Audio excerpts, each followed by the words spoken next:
हमीरपुर संसदीय क्षेत्र के लिए रेल लाइन के मुद्दे पर कांग्रेस पार्टी सोशल मीडिया अध्यक्ष एवं प्रदेश प्रवक्ता अभिषेक राणा ने केंद्रीय मंत्री अनुराग ठाकुर पर जमकर निशाना साधा है।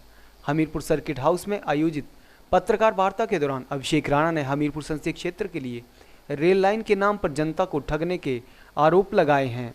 अभिषेक राणा ने रेलवे विभाग से ली गई आरटीआई को साझा करते हुए तथ्यों के साथ रेल लाइन के नाम पर कोई भी काम न होने का दावा किया है। अभिषेक राणा ने कहा कि केंद्रीय मंत्री अनुराग ठाकुर प्रदेश में राजनीतिक टूरिस्ट की तरह आने और जाने का काम करते हैं। उन्होंने कहा कि रेलवे विभाग से ली गई आरटीआई के माध्यम से पता चला है कि रेलवे विभाग के द्वारा अभी तक हमीरपुर रेल लाइन के लिए कोई भी काम नहीं किया है। यही नहीं, इतने सालों में हमीरपुर संसदीय क्षेत्र में रेलवे के नाम पर कोई एक पैसा खर्च नहीं हुआ है और केवल मात्र कागजों में ही रेल लाइन बन गई है। अभिषेक राणा ने कहा कि केंद्रीय मंत्री जनता को ठगने का काम कर रहे हैं, जो कि उन्हें बंद करना चाहिए। राणा ने कहा कि केंद्रीय मंत्री ने प्रदेश की भोली भाली जनता को ऊना रेलवे लाइन बनाने के झूठे सपने दिखाए और रेलवे लाइन का सर्वे पूरे हो चुका है, ये कहकर भी जनता को अंधेरे में रखा है। साथ ही उन्होंने कहा कि वर्ष 2016 में उस समय के रेल मंत्री सुरेश प्रभु से मुलाकात कर अनुराग ठाकुर ने ट्वीट भी किया था कि सर्वे का काम पूरा हो चुका है और 3000 करोड़ रुपए की लागत से मात्र 5 सालों में रेलवे लाइन तैयार हो जाएगी। में कोई भी व्यक्ति चुनकर आता है तो कुछ मुद्दों पे चुनकर आता है, लोगों के बीच में वादे रखता है कि मैं ये काम करूँगा, आप मुझे जिताइए।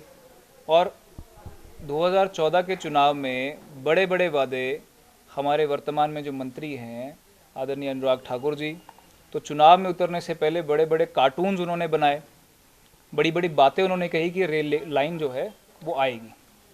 तो हम लगातार ये कहते रहे कि रेल लाइन का काम कहीं नहीं दिखाई दे रहा है, सर्वे कहीं नहीं हो रहा है। तो कहीं ना कहीं हम पर यह आरोप लगाया जाता था कि कांग्रेस के लोग जो हैं वो झूठ कह रहे हैं, उनको जो है वो हमीरपुर का विकास जो है वो रास नहीं आ रहा है। तो अभी अंदर मैंने एक प्रेजेंटेशन दिखाई, जिस प्रेजेंटेशन में सबसे पहले 14 में जो उन्होंने बड़े बड़े कार्टून्स बनाए वो मैंने आपको दिखाया, जिसमें प्रधानमंत्री जी को भी साथ लेकर वो चले हुए हैं कि अब विकास नहीं रुकेगा और रेल लाइन जो हमीरपुर तक पहुंचेगी। उसके बाद उन्होंने एक ट्वीट किया 2014 में कि सबको बधाई हो हमीरपुर के लोगों को कि रेल लाइन सैंक्शन हो गई है। उसके बाद 2016 में जो उनका खुद का एक पोस्ट है फेसबुक का सोशल मीडिया पे जो मैंने दिखाया, उसमें सुरेश प्रभु जी जो उस समय रेल मंत्री थे उनके साथ वो खड़े हैं और उसमें ऊपर लिखा है कि सबको बधाई हो। 2016 में लिखा था कि सबको बधाई हो कि रिकॉर्ड तोड़ टाइम में 2 साल के अंदर सर्वे कंप्लीट हो गया है। उसके बाद फिर से मैंने आपको कुछ तस्वीरें दिखाई उनकी अखबार की क्लिपिंग्स, जिसमें उन्होंने घोषणा करी अखबार में दिया कि 2815 करोड़ रुपए जो केंद्र सरकार ने इस प्रोजेक्ट के लिए सैंक्शन कर दिए हैं और 3000 करोड़ का प्रोजेक्ट है जिसमें 2815 करोड़ मिल चुके हैं। तो सबको बधाई। लोगों में एक उत्साह रहा। अगला चुनाव 2019 का आया, उसमें भी उन्होंने यही मुद्दा उठाया कि इतने पैसे तो आ गए, बस प्रोजेक्ट को पूरा होने में समय लगता है।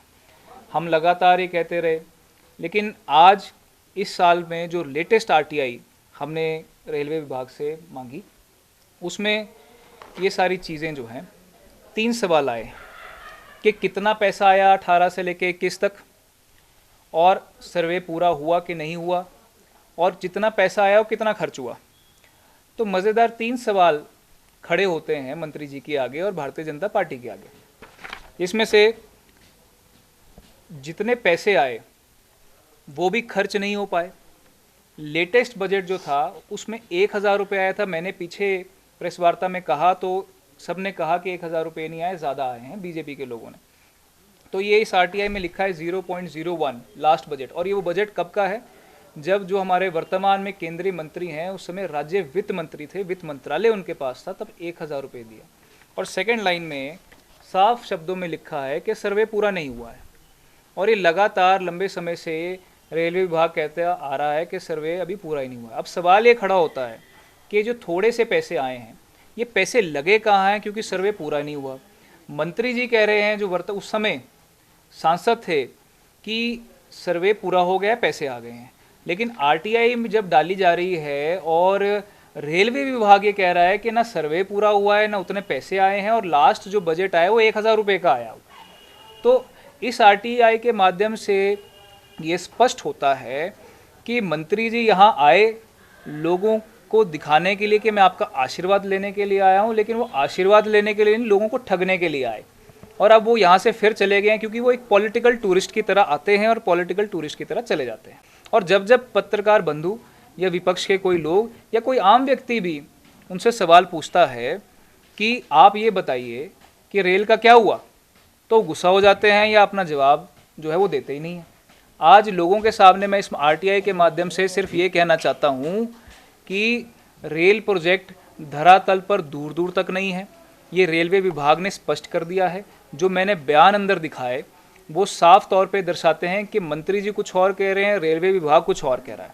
इसलिए जो लोगों को लगातार ठगने का काम केंद्रीय मंत्री कर रहे हैं उसको बंद करें। भले ही उनको सुप्रीम कोर्ट ने एफिडेविट के तौर पे जो है वो माफ़ी दे दी होगी, लेकिन अगर वो अब एफिडेविट पे भी जो है हमीरपुर संसदीय की जो जनता है संसदीय क्षेत्र की, उसको एफिडेविट पे भी अगर माफ़ी मांगने का प्रयास करेंगे तो भी यहाँ के लोग माफ़ नहीं करेंगे। तो आने वाले समय में हम इंतज़ार करेंगे कि केंद्रीय मंत्री का क्या जवाब होता है, और अगर वो जवाब लोगों को, यहाँ की जनता को नहीं देते हैं तो एक बार फिर से उनके घेराव की तैयारी करेंगे, क्योंकि ये पैसा, ये प्रोजेक्ट हमीरपुर के लोगों के लिए था। जो थोड़ा बहुत पैसा आया वो भी हमीरपुर के लोगों का है। यहाँ लोगों के टैक्सी से ये पैसा जमा हुआ है जो प्रोजेक्ट शुरू होना था।